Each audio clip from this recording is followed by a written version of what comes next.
back here. What are you going to do? Ride a tour of the parking lot? Come here. Come on in here. Come on in. Come on. This is the Roxy Theatre, where movies are a religion. And my name's Howie Siegel. I bought the place in 1986 with my brother David. We bought it from Barney Simmons. A lot of you might remember Barney and Helen. They're in Israel now, and they're doing fine. Out of the war zone in Israel proper, where it's probably safer than Yates and government. And what can I tell you? You've come to my fantasy land. This is where I really have fun. A lot of you know me from the restaurant business, and that's where I make my living, but this is where I can really relax. So anyway, you're here in the lobby. Well, how does this lobby differ than other lobbies? Well, perhaps because of the candy that we've got here. We tried to go for a little alternative fare. So hence, you've got, John's Place cookies, attractively unwrapped and accessible to germs, which I'm sure the health department is going to want to come in and check us out now after community television airs this. And we've got some of, old Victoria gourmet fudge in designer flavors, real apple juice. And the rest of it's the usual diabetic crap. And we have, of course, the, herbal tea, because we play a lot of subtitled films. People who see subtitled films usually break the filters off their cigarettes and want to share a black coffee. Not a lot of money in concessions with subtitled films. This is a still from Godfather 2, Fredo, the weak brother Fredo, begging Michael, the Godfather to be begging Michael for his life and his testicles. Forgive me if I dwell on that part of the anatomy, but some way, with this vasectomy, it seems to be a constant in my mind. Anyway, one of my favorite scenes, the weak brother. This is no reflection on my own family. I want you to understand. The weak brother begging the strong brother, Fredo and Michael Corleone. And Dustin Hoffman in Straight Time, which was a financial failure, but really one of the great heist films of all time. With Harry Dean Stanton and Dustin Hoffman pulling a jewel heist. Great stuff, with Emmett Walsh as that son of a bitch parole officer. Do you remember what Dustin did to him in the car on the freeway? He handcuffed him to the wheels. You pulled down his pants and humiliated him. If this is giving you a certain clue as to where my sympathies lie, so be it. But let's go in the office now. This is the brain center. This is the bridge. I feel like Bull Halsey in his aircraft carrier, the command center. Radio City Music Hall. Well, of course, yes, tonight. What time can you be here? Oh, the Bells of St. Mary and Song of Bernadette. It's a Christmas double bill. Right. With Vera Ruba Ralston and John Agar. Okay, we'll see you tonight. I'm sure they're going to love it. This is, of course, the command center. This is where I make all the executive decisions.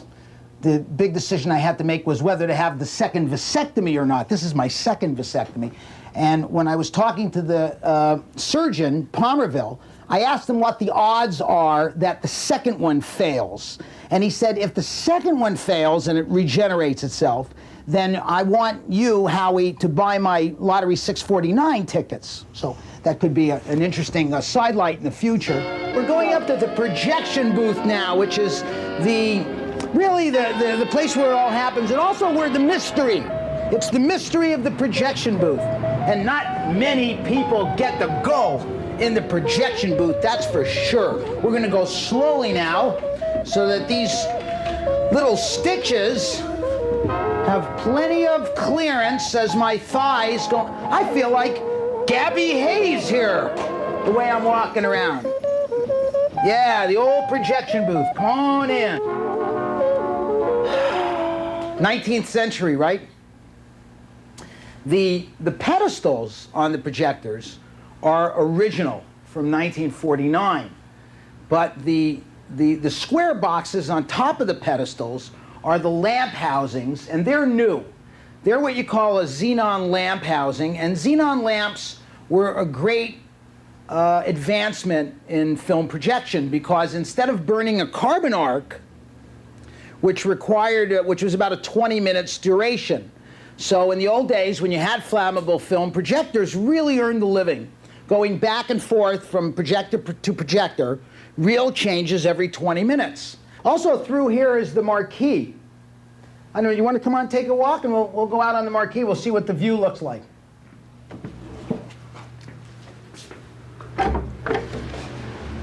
This is the dangerous part of the job, because right now we're behind the readograph. So let's get out here. I've got a guide wire up. Eddie, how are ya? Fast Eddie's Video.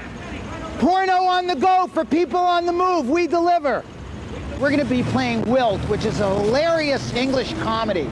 Inflatable sex dolls. I mean, you'll love it. If I can't sell a literate English comedy to Victoria, I can't sell a movie to anybody.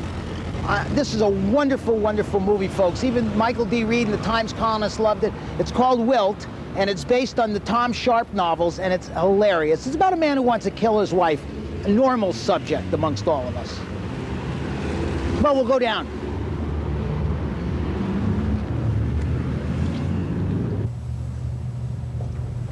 Okay, the auditorium. All 408 seats. These are the double seats back here. I think these are the best seats in the city, double seats. Perfect for nursing or necking. And we made the first 5 rows reversible. So we've got a dance floor here now, as the people who came to see Bob's Your Uncle on New Year's Eve can tell you. Oh, hey, somebody left some popcorn for me. Great stuff. Oh, the Roxy. We did the mural when we first came in. I've had many serious artists threaten my life because of that mural. They hate it. The Roxy's doing well. People always ask me, is it a success? Are you making money? Well, you know, we've managed to refurbish the place, a new screen, new sound. We've, you know, new lenses. We've done whatever we can to give us a superior picture and superior sound. We don't have the great Barca lounger seats with the magic fingers.